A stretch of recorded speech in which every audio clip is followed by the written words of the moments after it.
बिस्मिल्लाहिर्रहमानिर्रहीम। Microbiology first lecture है आपका। माइक्रोबायोलॉजी की सबसे पहले definition, micro means small. Microbiology जो है ना वो दो वर्ड्स पे मुश्तमिल है, ठीक है जी। माइक्रो एंड बायोलॉजी, अगर आप इसे टू में डिवाइड करें, micro means small and biology is studying life, ठीक है। स्मॉल जो है ना वो क्या होते हैं, micro organisms or the tiny microorganisms are the small living bodies, ठीक है, small living bodies। तो microbiology is the branch of science that deals with the study of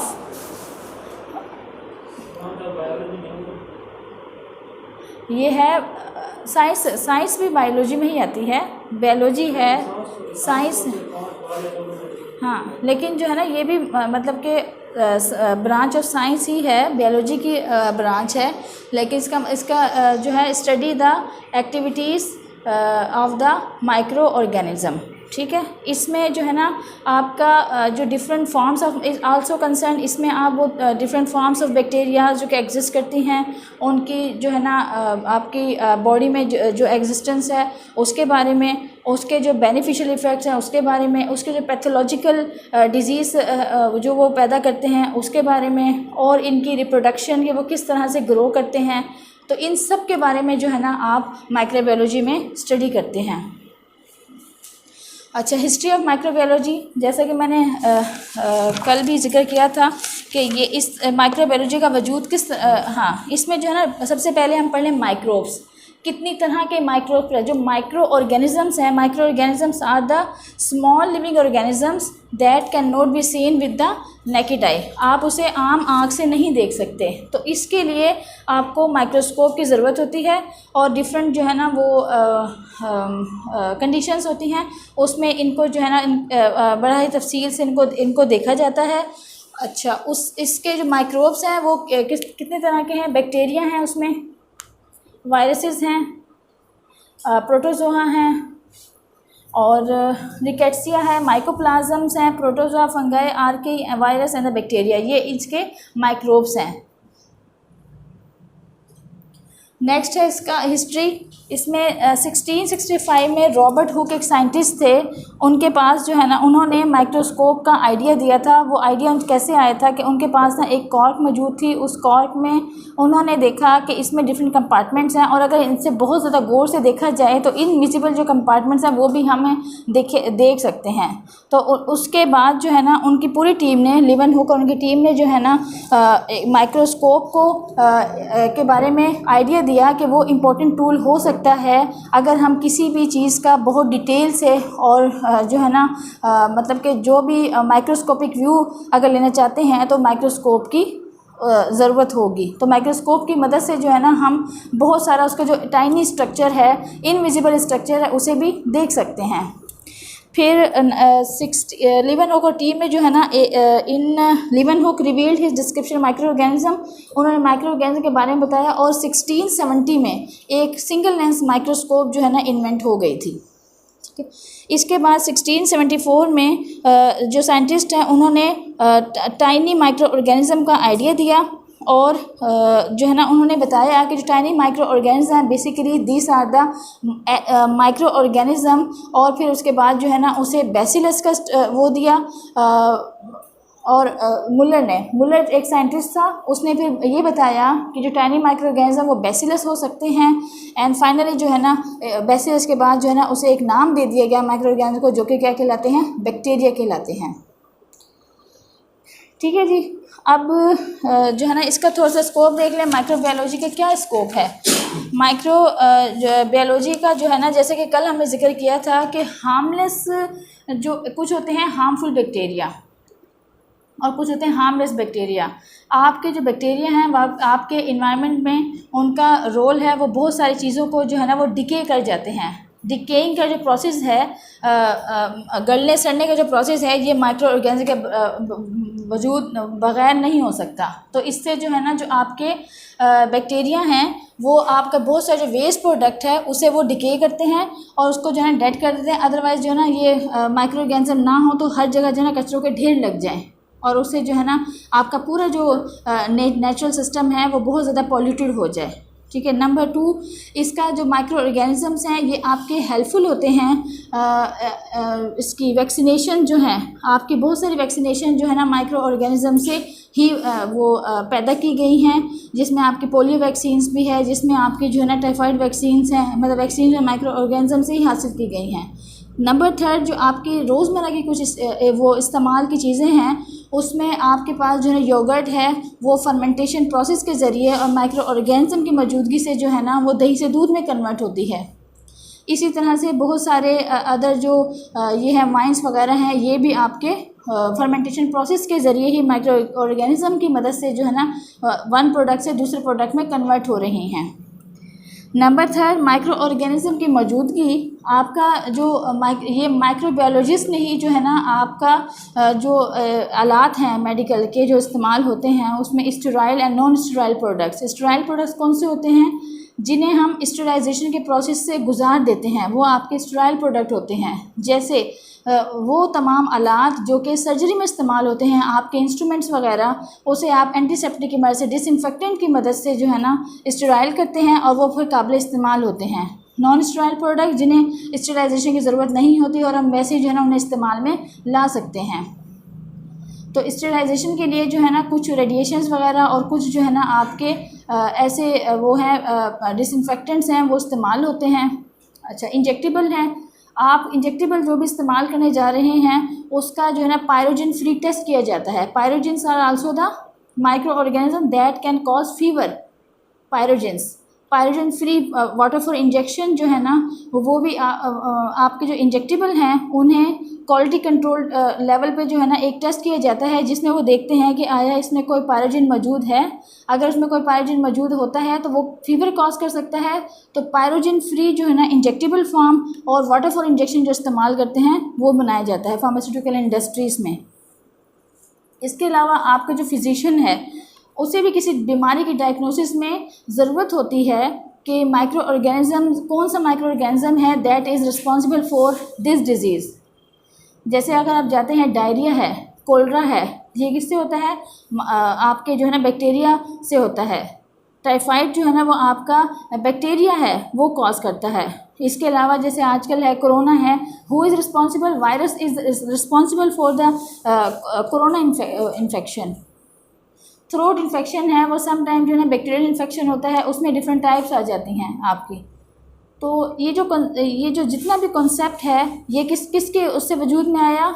microbiology and with the help of microbiologist scientist, उनकी मदद से जो है ना ये सारी जो तहकीक हैं और ये सारे जो इस्तेमाल हैं और हमारी रोज़मर्रा की जो चीज़ें हैं उनमें माइक्रो ऑर्गेनिज्म का कॉन्सेप्ट उन्होंने दिया और उसके बाद जो है ना माइक्रोबायोलॉजी से हमें जो है ना ये सारी चीज़ें करने में हेल्प मिली है। नेक्स्ट चलें, ये स्कोप तो है, आप इसे अच्छे से डिटेल से पढ़ लीजिएगा और जो है ना स्कोप के लिए 5 से 6 पॉइंट्स जो है ना आप अपने वो एग्ज़ाम के उसमें तैयारी के लिए जो है ना रखें। इवन के जो सेल वॉल है, जो सेल है और जो है ना उसकी मज़ीद जो है ना उसका जो स्ट्रक्चर है, उसके कंपोनेंट्स हैं, ये किसकी मदद से वजूद में आए?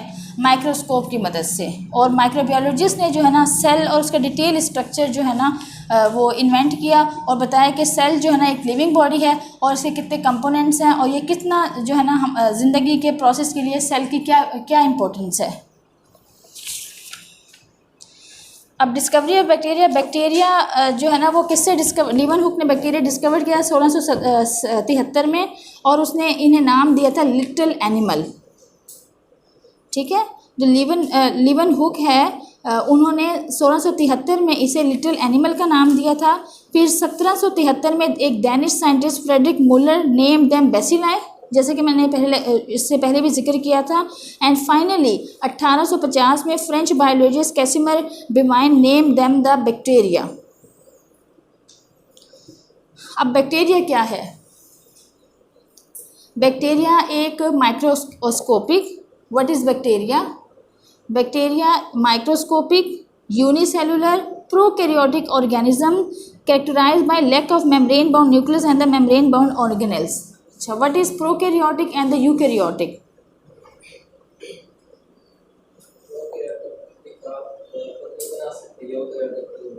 हाँ, क्या करते हैं?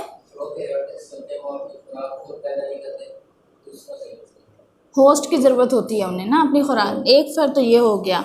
जो मेजर डिफरेंस है वो किसका है उनकी, कि उसमें जो है ना जो यूकैरियोटिक होते हैं प्रोकैरियोटिक, हम किस में आते हैं, किस ग्रुप में आते हैं, हम यूकैरियोट्स हैं।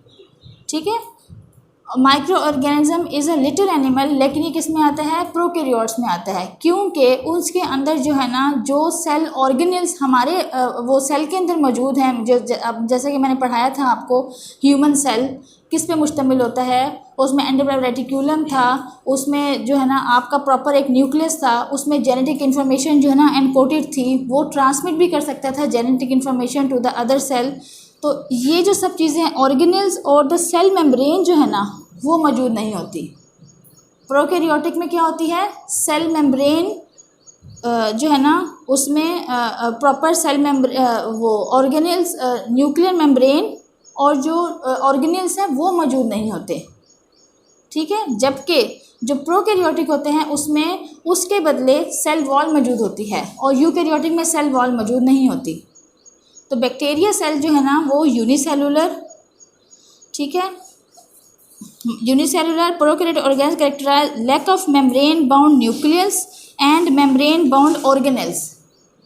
इसमें जो न्यूक्लियर मेम्ब्रेन है और जो ऑर्गेनेल्स हैं जो आपने एंडोप्लाज्मिक रेटिकुलम पढ़ा था आपने, और बाकी वो इसमें एब्सेंट होते हैं। द बैक्टीरिया, अच्छा अब इसमें देखें ये स्ट्रक्चर ऑफ बैक्टीरिया है। इसमें जो है ना आपकी सेल वॉल मौजूद है, सही है। कुछ बैक्टीरिया में जो है ना सेल मेम्ब्रेन मौजूद होती है, न्यूक्लियर मेम्ब्रेन नहीं है इसके अंदर ना, और न्यूक्लियर मेम्ब्रेन बाउंडेड ऑर्गेनेल्स मौजूद थे जो हमने सेल में पढ़ा था हमने ह्यूमन सेल में। इसमें और उसमें यही फ़र्क है कि इसमें न्यूक्लियर मेम्ब्रेन एब्सेंट है और इसके अलावा उनका न्यूक्लियर मटेरियल जो है दरमियान में न्यूक्लियर मेम्ब्रेन है, ठीक है जी, और न्यूक्लियर मेम्ब्रेन बॉन्डेड जो है ना वो कुछ इसमें ऑर्गेनेल्स मौजूद थे, दरमियान में वो था, यहाँ पे मौजूद था, इसके अंदर न्यूक्लियस मौजूद था, इसके कुछ जो है ना न्यूक्लियर मेम्ब्रेन बॉन्डेड ऑर्गेनेल्स मौजूद थे, वो जो है ना बैक्टीरिया सेल में एब्सेंट होते हैं। कुछ सेल वॉल जो है ना वो तमाम बैक्टीरियाज में मौजूद होती है, लेकिन ये सेल वॉल है, cell membrane is present inside the cell wall, ribosomes is suspended in the middle. Cytoplasm मैंने बताया था क्या है, वो लिक्विड है जिसमें डिफरेंट प्रोटीन्स, क्रोमोसोम्स, राइबोसोम्स, ये जो है ना क्या है, ये पूरा जो है ना क्या कहला रहा है इसका, साइटोप्लाज्म। लिखा है मैंने इसको, ये साइटोप्लाज्म है इसका, ठीक है जी। सेल मेम्ब्रेन, सेल वॉल समझ आ गई, इट इज़ आउटर कवरिंग। तो जब भी कोई जो है ना वो बैक्टीरिया अपने आप को महफूज करता है तो वो किसकी मौजूदगी से महफूज करता है, सेल वॉल की मौजूदगी से। तो सेल वॉल के स्ट्रक्चर की वजह से जो है ना बैक्टीरिया को दो टाइप्स में डिवाइड किया गया है, gram positive bacteria and the gram negative bacteria, ठीक है। सेल वॉल की मौजूदगी से जो है ना उसकी कंपोजिशन की बिना पे सेल को, बैक्टीरिया सेल को दो टाइप्स में डिवाइड किया गया है, gram positive bacteria and gram negative bacteria, वो हम आगे पढ़ेंगे। अच्छा, सेल मेम्ब्रेन, ये साइटोप्लाज्म है। साइटोप्लाज्म में जो है ना आपका प्रोटीन्स, आपका लिपिड्स, आपका जो है ना डिफरेंट पेप्टाइड्स जो है ना वो सस्पेंडेड हैं, ये पूरा साइटोप्लाज्म बॉडी है, ठीक है। Chromosomes is not contained in the nucleus, it is रफली suspended, openly suspended in the cytoplasm, ठीक है। क्रोमोसोम्स हैं, अच्छा राइबोसोम्स हैं that help in the protein synthesis, ठीक है। राइबोसोम मौजूद है जो कि, अच्छा प्लाज्मिड जो है ना ये एक्स्ट्रा डीएनए मटेरियल कंटेनिंग, ठीक है, ये एक स्मॉल बॉडी है that is containing extra DNA material and present in the cytoplasm. Endospore क्या है, एंडोस्पोर जो है ना एक स्मॉल बॉडी है that is present in the cytoplasm. इसका फंक्शन क्या होता है, मुख्तलिफ अनफेवरेबल एनवायरनमेंट में ये बैक्टीरिया को प्रोटेक्शन देती है, ठीक है। एंडोस्पोर जो है ना, ये अनफेवरेबल एनवायरनमेंट होता है जिसमें बैक्टीरिया पे जो है ना कोई अटैक हो सकता है या कोई अदर होस्ट है वो बैक्टीरिया को जो नुकसान पहुंचाता है। एंडोप्लाज्म एंडोस्पोर जो है ना is help for the protection. Flagella है, फ्लैजिला जो है ना वो बैक्टीरिया को मूव करने के लिए हेल्प करते हैं। ये थ्रेड लाइक स्ट्रक्चर है, थ्रेड लाइक स्ट्रक्चर है that is help bacteria for the movement, locomotion में। पिलाए है, पिलाए जो है ना थ्रेड लाइक स्ट्रक्चर है जो कि on the whole cell wall is present. Pili, इनका क्या काम होता है, ये बैक्टीरिया को किसी भी चीज़ से जो है ना अटैचमेंट के लिए हेल्पफुल होते हैं। कोई सब्सटेंस है या कोई ऐसा है जहाँ पे उसे फेवरेबल एनवायरनमेंट मिल जाता है और वो अपनी होस्टिंग करता है, जब वो होस्ट बनाता है अपना, तो उस वक्त जो है ना ये पिलाई जो है ना उसे अटैचमेंट के लिए हेल्प देते हैं। यहाँ तक क्लियर है आप लोगों को?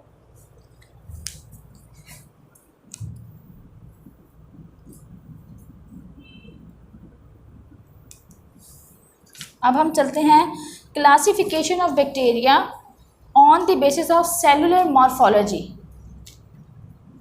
क्लासिफिकेशन ऑफ बैक्टीरिया, ये मैंने लिखा है ना, शेप्स ऑफ बैक्टीरिया, ये ही जो है ना classification of bacteria on the basis of morphology.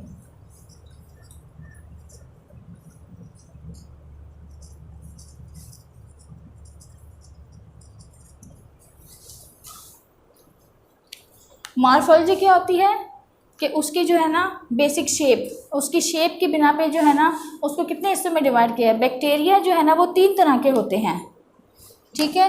कोकस, कोकस का मतलब है राउंड बॉडी, राउंड शेप में होते हैं कोकस, ठीक है जी। बेसिलस जो है ना वो रॉड शेप बैक्टीरिया होते हैं, ये देखें, ये रॉड शेप बैक्टीरिया होते हैं। स्पाइरल जैसा कि नाम से शो है, ये यूं हेलिकल शेप ना, ये आपके स्पाइरल बैक्टीरिया हैं। अब जो आपका बेसिलस है, मुलर ने जो है ना तो रॉड शेप बैक्टीरिया को बेसिलस का नाम दिया था। फ्रेडरिक मुलर साइंटिस्ट था, उसने जो रॉड शेप बैक्टीरिया हैं उसे बेसिलस कहा था। ये वाले जो टाइप है, सेकंड टाइप है, बेसिलस कहा था। अच्छा, इसका जो साइज़ है in various species of the rod shape bacteria the cylindrical may be as long 20 micrometre और एज शॉर्ट एज 0.5 माइक्रोमीटर। इसका आपको साइज़ भी याद रखना, 20 माइक्रोमीटर,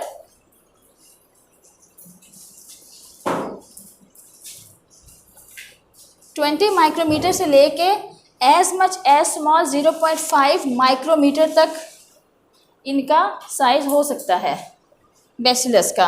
आपके लिए इम्पोर्टेंट ये भी है कि वो कितने साइज़ के होते हैं। बेसिलस का जो वो साइज़ है वो इतना होता है। अच्छा, कोक्साई, कोकस भी है, कोक्साई, आप इसको कोकस, कोक्साई, कोक्साई कौन से होते हैं? A spherical shape bacterium is known as coccus. Spherical shape, round shape ना, spherical shape, ये टर्म जो है ना ग्रीक वर्ड से कोकस से वो ली गई है। अच्छा, इनका साइज है 0.5 micrometre to 1 micrometre in diameter.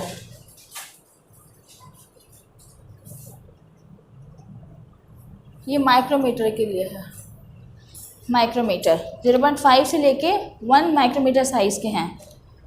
अच्छा, इसमें डिप्लोकोक्साई, कोकस में जो है ना कोक्साई में एक टाइप ऑफ ऑर्गेनिज्म होता है डिप्लोकोक्साई। डिप्लोकोक्साई का मतलब क्या होता है कि वो आपकी the cocci that remain in pairs after reproduction are called the diplococci, that remain in pair, वो पेयर फॉर्म में मौजूद रहते हैं। ये दूसरा पेयर भी अटैच है, तीसरा जो पेयर है वो भी अटैच हो गया। आफ्टर रिप्रोडक्शन जो है ना ये किस फॉर्म में मौजूद है? पेयर फॉर्म में मौजूद हैं, तो उसे हम कहते हैं डिप्लोकोक्साई। इसके एग्जांपल्स क्या है? Neisseria gonorrhoeae and Neisseria meningitidis. लिख दूं? लिखा हुआ है ना इसमें, ये नाम मुश्किल है, आप सिर्फ प्रोनाउंसिएशन जो है ना उसकी कैसे है, निसेरिया गोनोरिया और निसेरिया मेनिंजिटाइटिस, ये इसकी डिप्लोकोक्साई की एग्जांपल्स हैं। अच्छा, streptococci, cocci that remains in chains after that remains in chain, वो क्या था, पेयर्स में रहते हैं और ये जो है ना चेन की सूरत में रहते हैं, ये पूरी एक चेन,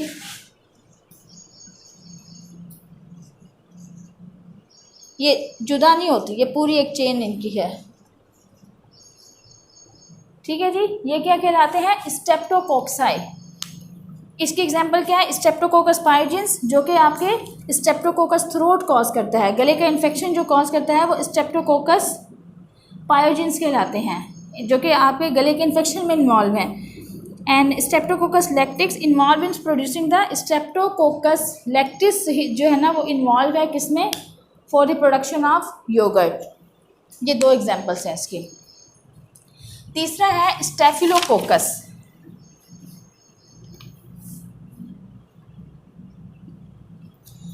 स्टेफिलोकोकस क्या है, स्ट्रेप्टोकोकस पढ़ा था, स्टेफिलोकोकस, अच्छा ये स्टेफिलोकोकस दैट डिवाइड्स इन, वो कहते हैं कि आप जो है ना जो रिप्रोडक्शन के बाद जो है ना वो डिवाइड हो जाते हैं, लेकिन जैसे ग्रेप्स लाइक गुच्छे होते हैं ना, क्लस्टर्स में रहते हैं वो, after division they remain in cluster, जैसे कि पिक्चर में भी दिखाया गया है, ये हैं जैसे, ये डिवाइड ये हैं तो उसमें वो गुच्छों की सूरत में है, लेकिन ये आफ्टर रिप्रोडक्शन जो है वो डिवाइड हो गए हैं, तो इसे क्या कहते हैं, स्ट्रेप्टोकोकस ने स्टेफिलोकोकस। ये किसकी टाइप्स पढ़ी हैं आपने, कोकस की, हाँ कोकाई कितनी टाइप्स थी, डिप्लोकोक्साई, स्ट्रेप्टोकोक्साई, स्टेफिलोकोक्साई।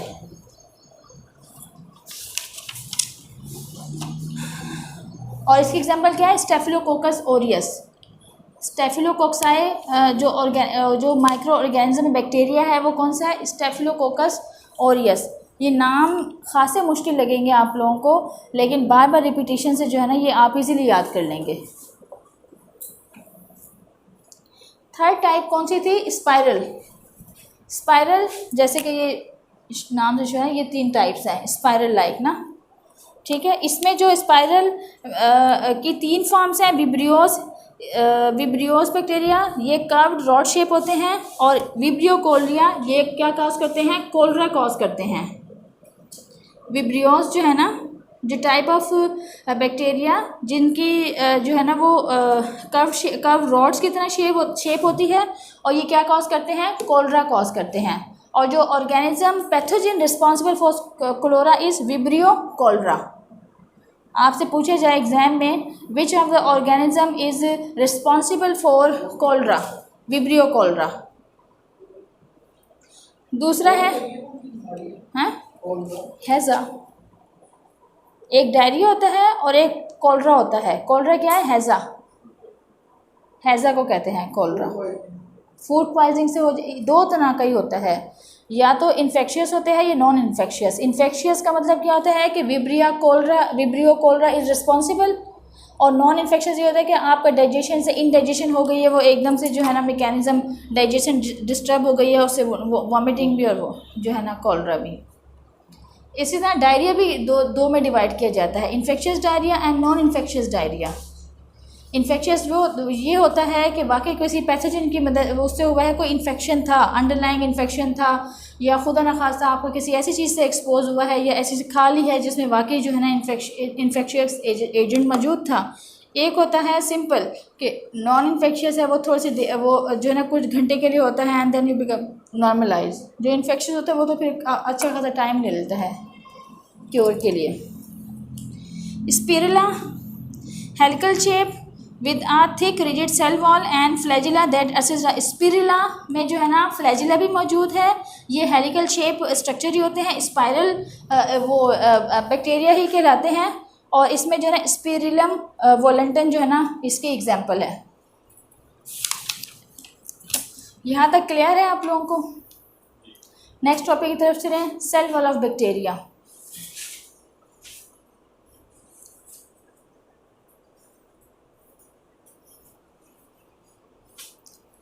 सेल वॉल जो स्ट्रक्चर है बैक्टीरिया का वो इस तरह से होता है, ये ब्लॉक्स हैं peptidoglycan. Cell wall of bacteria is composed of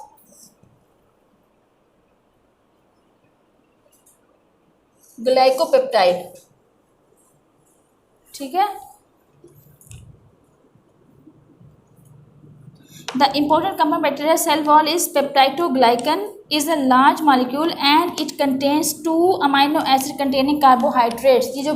ये सारे क्या हैं, पेप्टाइडोग्लाइकन हैं।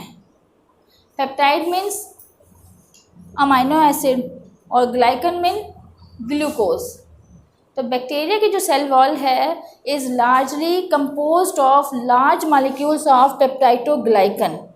पेप्टाइड्स जो है ना वो अमाइनो एसिड कंटेनिंग है और ग्लाइकन जो है ना वो क्या है, ग्लूकोज कार्बोहाइड्रेट्स कंटेनिंग। अच्छा, 2 तरह के जो है ना अमाइनो एसिड्स इसमें मौजूद होते हैं।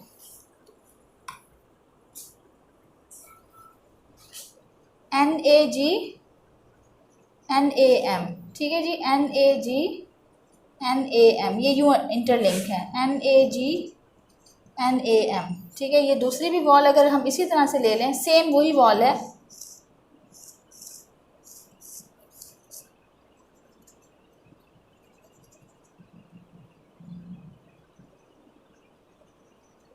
ये लिंकेज है, ये क्या कहलाती है, peptide bridge.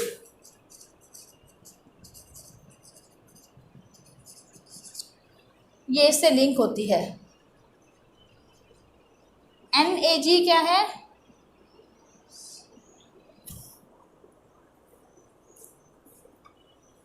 N acetyl glucosamine, N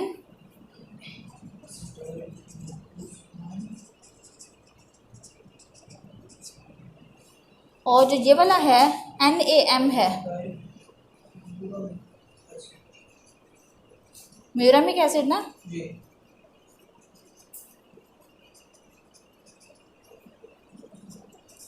ठीक है। The cell wall of the bacteria is composed of the peptidoglycan that are attached with the help of peptide bridge, peptide linkage, and 2 main amino acids are present which are N-acetyl glucosamine and N-acetyl muramic acid। ये इसकी composition है cell wall की। अच्छा, ये peptide जो है ना, जो लिखा हुआ है ना, the 2 molecules are attach, 2 molecules जो है ना वो अटैच है पेप्टाइड पे, तो ये अमाइनो एसिड ब्रिज है। पेप्टाइड से आपको समझ आ जाना चाहिए कि वो अमाइनो एसिड का जिक्र कर रहे हैं। अच्छा, on the basis of cell wall composition, cell wall की कंपोजिशन के बेस पे बैक्टीरियाज को 2 टाइप में डिवाइड किया गया है, gram positive bacteria and gram negative bacteria, ठीक है जी। Gram positive bacteria are those bacteria having the peptidoglycan about 25 nanometre wide and contain an additional polysaccharide teichoic acid. उसमें क्या प्रेजेंट है, ग्राम पॉजिटिव बैक्टीरिया में पेप्टाइडोग्लाइकन जो पाया जाता है, पेप्टाइडोग्लाइकिन, ये जो है सेल, ये जो कंपोनेंट्स हैं, ये वाले जो हैं ये अटैच्ड है, ये 25 नैनोमीटर वाइड है, किसमें, ग्राम पॉजिटिव बैक्टीरिया में, ठीक है जी। टिकोइक एसिड एक एडिशनल पॉलीसेकेराइड है जो कि ग्राम पॉजिटिव बैक्टीरिया में प्रेजेंट होता है, ठीक है। 60 to 90% of the wall is composed of peptidoglycan. इसका मतलब ये हुआ कि इसमें जो है ना पेप्टाइडोग्लाइकन की तादाद ग्राम पॉजिटिव में बहुत ज़्यादा होती है। टिकोइक एसिड एक एडिशनल क्या है, पॉलीसेकेराइड है, और 60 to 90% peptidoglycan is present in the gram positive bacteria. But इसके opposite gram negative bacteria cell wall is only 3 nanometre thickness, ठीक है। जो सेल वॉल जो है ग्राम नेगेटिव की वो कितनी है, 3 नैनोमीटर थिकनेस है। इसका मतलब ये है इसमें पेप्टाइडोग्लाइकन की तादाद बहुत कम होती है, ठीक है। इसमें जो है ना एडिशनल ये प्रेजेंट होता है, इसमें ये प्रेजेंट नहीं होता, teichoic acid additional polysaccharide is not present in the gram negative bacteria. ठीक है,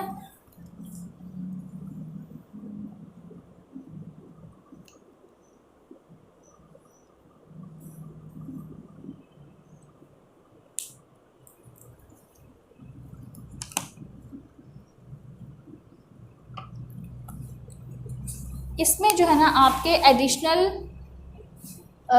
जो carbohydrates, proteins and lipids present है। ग्राम नेगेटिव बैक्टीरिया जो है ना उसका स्ट्रक्चर ग्राम पॉजिटिव स्ट्रक्चर के मुकाबले में कॉम्प्लेक्स है, क्योंकि उसमें एडिशनल जो है ना लिपिड लेयर भी पाई जाती है। ठीक है, कार्बोहाइड्रेट्स भी पाए जाते हैं और कुछ प्रोटीन्स भी पाए जाते हैं। यहाँ तक क्लियर है? Cell wall of the gram negative bacteria is surrounded by an outer membrane. इसमें जो है ना नेगेटिव बैक्टीरिया में एक आउटर मेम्ब्रेन होती है, जबकि इसमें आउटर मेम्ब्रेन एब्सेंट। इसमें आउटर मेम्ब्रेन क्या होती है? एब्सेंट होती है। ग्राम पॉजिटिव में कोई आउटर मेम्ब्रेन नहीं होती, इसमें जो है ना आउटर मेम्ब्रेन होती है। ठीक है, अब ये सेल वॉल थी, इसकी ये आउटर मेम्ब्रेन है। ये क्या क्या कहलाता है? इसमें पेरीप्लाज्मिक स्पेस प्रेजेंट होती है। ग्राम नेगेटिव बैक्टीरिया में पेरीप्लाज्मिक स्पेस प्रेजेंट है due to the presence of outer membrane.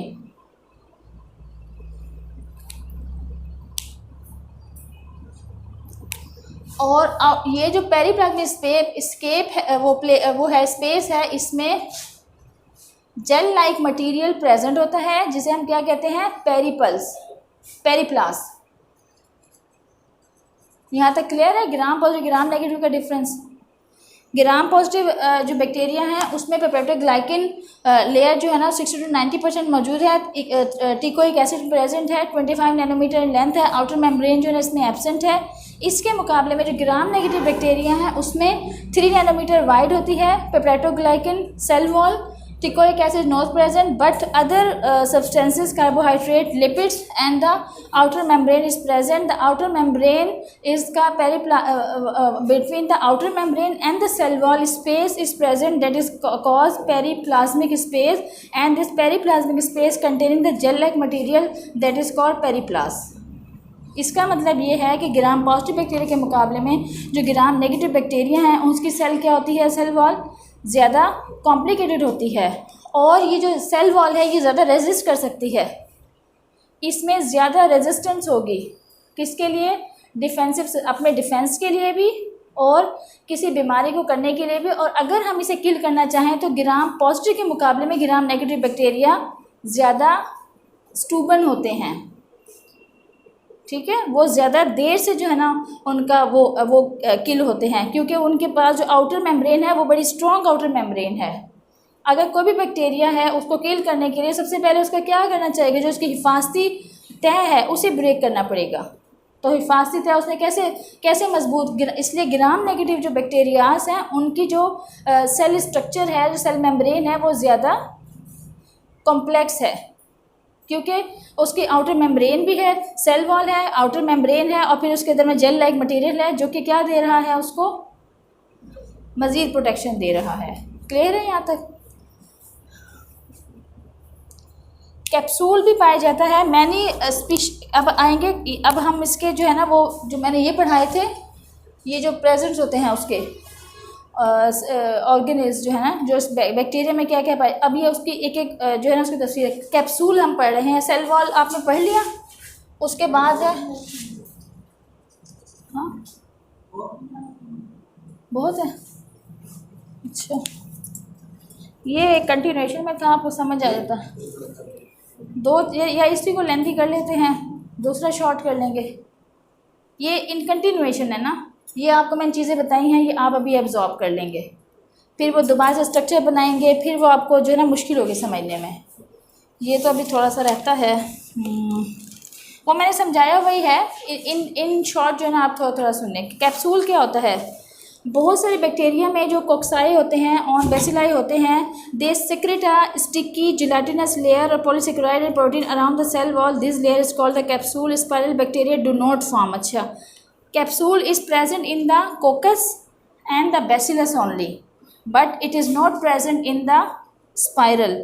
ये फ़र्क आपको पता होना चाहिए। और कैप्सूल क्या होता है, बहुत सारे बैक्टीरिया जो है ना वो सिक्रेट करते हैं जिलेटिनस मटेरियल जो कि उनकी प्रोटेक्शन देता है और एक आउटर मेम्ब्रेन बना देता है, उसे हम क्या कहते हैं, कैप्सूल कहते हैं, जो कि वो एज अ प्रोटेक्टिव लेयर के तौर पे इस्तेमाल करते हैं। That is present in the coccus and the bacillus but it is absent in the spiral bacterias. Glycocalyx क्या होती है, ग्लाइकोकैलिक्स ये कैप्सूल था, एक होती है glycocalyx. The loose layer of the capsule, हल्की सी तह जो है पॉलीसेकेराइड्स की, the loose layer of the capsule is called the glycocalyx. It contains a mass of tangled fibres of dextrin a polysaccharide, these fibre help bacteria attach to the surface of the host. अच्छा, capsule के गिर्द जो है ना एक और अगर loose layer bacteria बना लेता है जो कि कंसिस्ट होती है ऑफ द डेक्स्ट्रान, ठीक है, पॉलीसेकेराइड्स, इसकी मदद से बैक्टीरिया जो है ना वो किसी सरफेस से अपने आप को अटैच कर लेता है।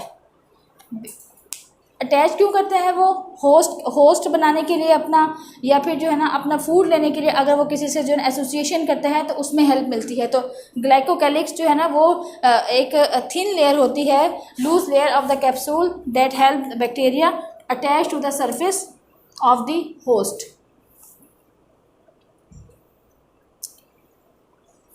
साइटोप्लाज्म क्या है, it is the space inside the bacteria lies inside the cell membrane, ये सेल मेम्ब्रेन थी, inside the cell membrane cytoplasm lies, ठीक है। It is semi transparent and semi fluid, ये इसमें सेमी फ्लूइड होती है, सेमी ट्रांसपेरेंट भी है, सेमी फ्लूइड इसमें मौजूद होता है।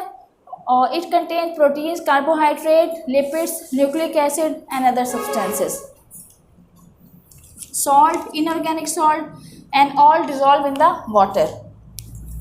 नेक्स्ट है क्रोमोसोम। बैक्टीरिया के अंदर जैसा कि मैंने जिक्र किया था कि कोई डिस्टिंक्ट न्यूक्लियस नहीं मौजूद होता, कोई डिस्टिंक्ट न्यूक्लियस नहीं मौजूद होता, इसमें जो है ना क्रोमोसोम्स जो है ना वो openly suspended in the cytoplasm.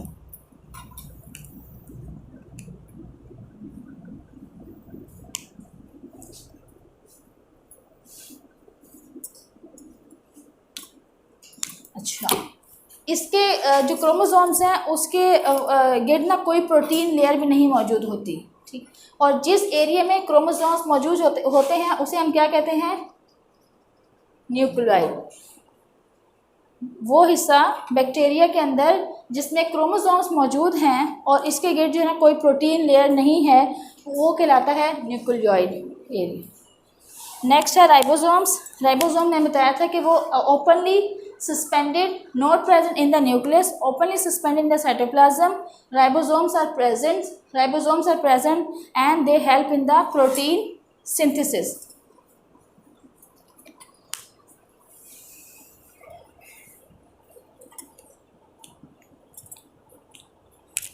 Ribosomes क्या होते हैं, बॉडीज होती हैं ये आरएनए की और प्लस प्रोटीन।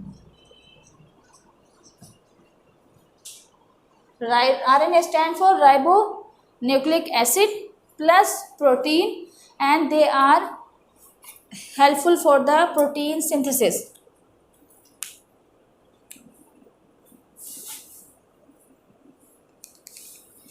इंक्लूजन बॉडीज कौन सी होती हैं, globules of the starch, glycogen और lipids in the cytoplasm are the inclusion bodies.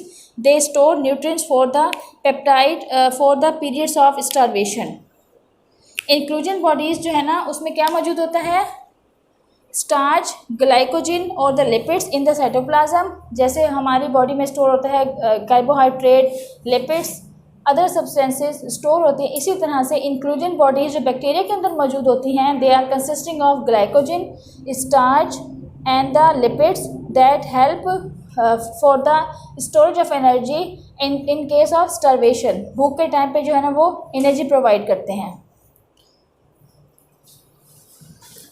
मैग्नेटोसोम, मैग्नेटोसोम क्या है, ये नोट्स में आपको दे दूंगी। Magnetosome, it helps certain bacteria orient themselves to the environment towards their preferred habitat। मैग्नेटोम जैसे कि नाम से जाहिर है कि वो जो उनका प्रेफर्ड हैबिटेट होता है जहाँ पे वो ज़्यादा अच्छे रह सकते हैं। मैग्नेटोसोम जो है ना वो बॉडीज़ हैं जो कि उनको हेल्प करती हैं कहाँ पे, जो उनका प्रेफर्ड हैबिट है, जो उनका फेवरेबल एनवायरनमेंट है वहाँ पे मूव करने के लिए। मैग्नेटोसोम्स। सेल मेम्ब्रेन क्या है, जैसे कि मैंने जिक्र किया था कि सेल वॉल से जो बैरूनी तह है वो सेल मेम्ब्रेन के, सेल वॉल के अंदर जो एक इनर लेयर मौजूद है वो क्या कहलाती है, सेल मेम्ब्रेन कहलाती है। इसे हम प्लाज्मा मेम्ब्रेन भी कहते हैं। सेल इन्वेलप, सेल इन्वेलप क्या कहलाता है, it is consisting of cell, scientist ने जो है ना सेल मेम्ब्रेन, कैप्सूल और सेल वॉल को कंबाइनली कह दिया है सेल इन्वेलप। सेल इन्वेलप जो है ना cell membrane, cell wall and capsule को कंबाइंड टर्म में अगर वो लिया जाए तो वो क्या कहलाता है, cell envelope. Chemical composition, cell membrane contains approximate 60% protein 40% lipids. ये केमिकल कंपोजिशन है। 60% क्या होता है, प्रोटीन्स मौजूद होते हैं एंड 40% इसमें लिपिड्स मौजूद होते हैं एंड मेन द फॉस्फोलिपिड्स। यहाँ तक आपका आज का लेक्चर एंड होता है।